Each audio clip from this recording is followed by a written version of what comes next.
Good Friday morning to you all. I'm Heather Brown, and this is CBSN Minnesota's morning update. You know, right in front of that weekend. It's going to be a beautiful weekend, so let's get through this week. We can do it.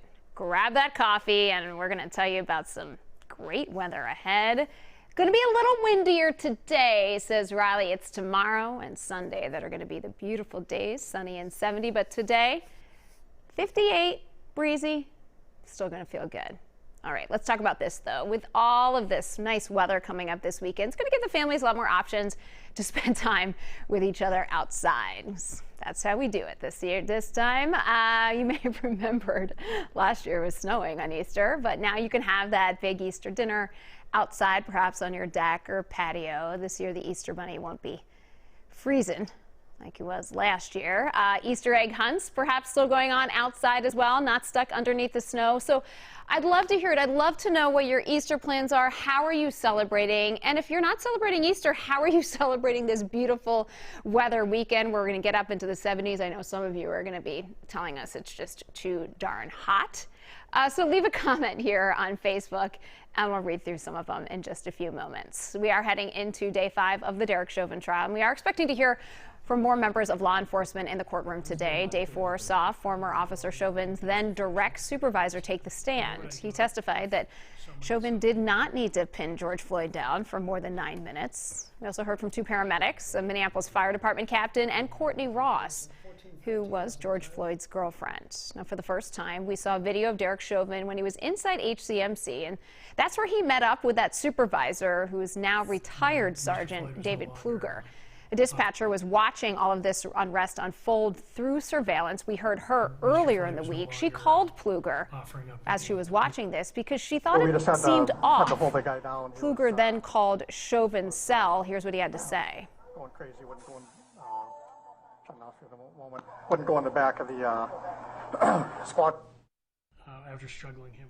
So that's Derek Chauvin talking. Pfluger testified that he believed that the force Chauvin used was excessive and that Chauvin did not mention to him that he pressed his knee on George Floyd's neck until they met at the hospital, and never mentioned he did it for more than 9 minutes. That day, May 25th, was the second time that Floyd had been taken to the hospital in about 2 months. His girlfriend, Courtney Ross, told the court that she is, like Floyd was, addicted to opioids and that they would do drugs together. And then in March of 2020, Floyd told her he needed help. He was doubled over in pain, just wasn't feeling well, and he said he had to go to the hospital, so I took him straight to the hospital. We went to the ER, and they were checking him out in the ER, and it was getting late, and I had to get home to my son, so I left that Friday night.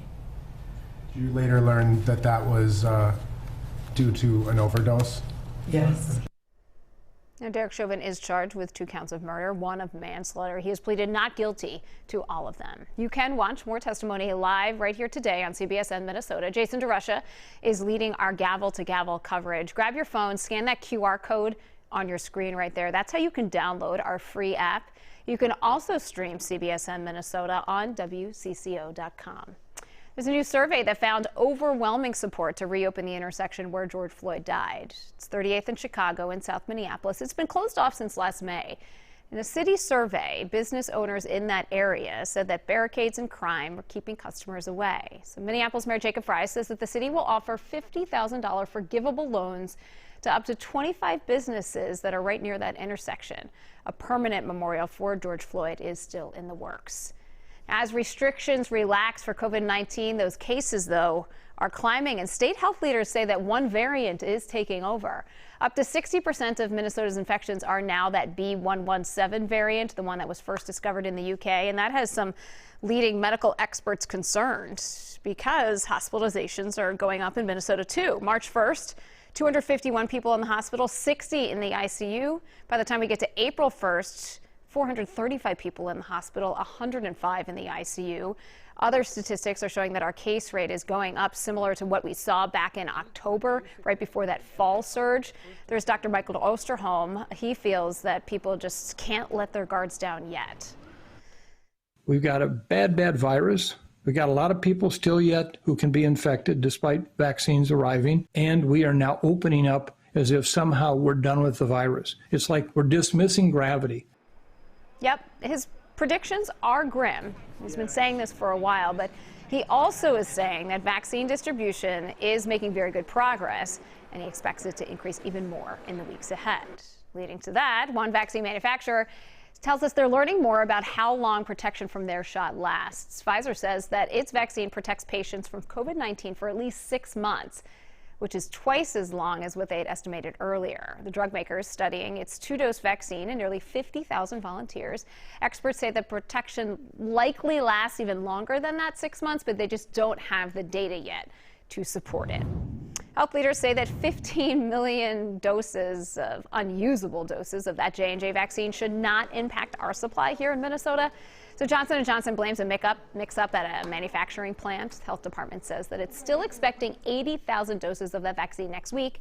If you already got that J&J shot, they tell us your dose has not been compromised. A historic career is coming to an end for a Minnesota woman as well. Rose Pelza was the first woman to become a paramedic. 50 years later, she holds the longest standing career in the field. During her decades serving the Twin Cities, she told us one call stands out. It was 3 years ago where she helped rescue a little boy who had nearly drowned in a pool in Egan. Dad thanked me for saving his son's life, and just the look on his face of appreciation, and that he was so close to losing his son. That was the moment for me that I know it couldn't get better. No doubt. Pelzel is retiring and says she never expected her career to end during a pandemic, but now she does focus on being a mom, a grandma, and a friend. The Minnesota Assistance Council for Veterans, or MACV, is working to end homelessness for veterans. They're also helping vets like Martina Williams through some hard times. Congratulations. I woke up expecting a total different car. I was told a 2013 Ford Taurus, but I got a 2021 Trailblazer. I'm super excited. I still can't believe this is happening. This feels so unreal. Love that smile. Maurer Chevrolet in Inver Grove Heights helped out with that surprise. They provided the vehicle. Williams is a mother of 2. She's living in MACV transitional housing, and she says that serving in the military, so worth it. And she lives her life always trying to do good deeds. So check out this playground in Britain. There you see it. Looks kind of normal, right? Actually, it's made from recycled McDonald's Happy Meal toys, including some of the ones that went unsold during the pandemic. You know, they can recycle those pretty well, just like they do with the plastic bags that we get at supermarkets and Target. McDonald's plans on building at least 14 more of these recycled playgrounds using their own plastic playthings. The company says that the playgrounds are designed to be recycled themselves once they've been worn out. This is a good one. Yesterday, April Fool's Day, so we're on the lookout. And the people on the internet, they weren't going to let this one go. They knew something was up here. They were questioning, did Michael Strahan really get the gap in his smile removed? We have our answer.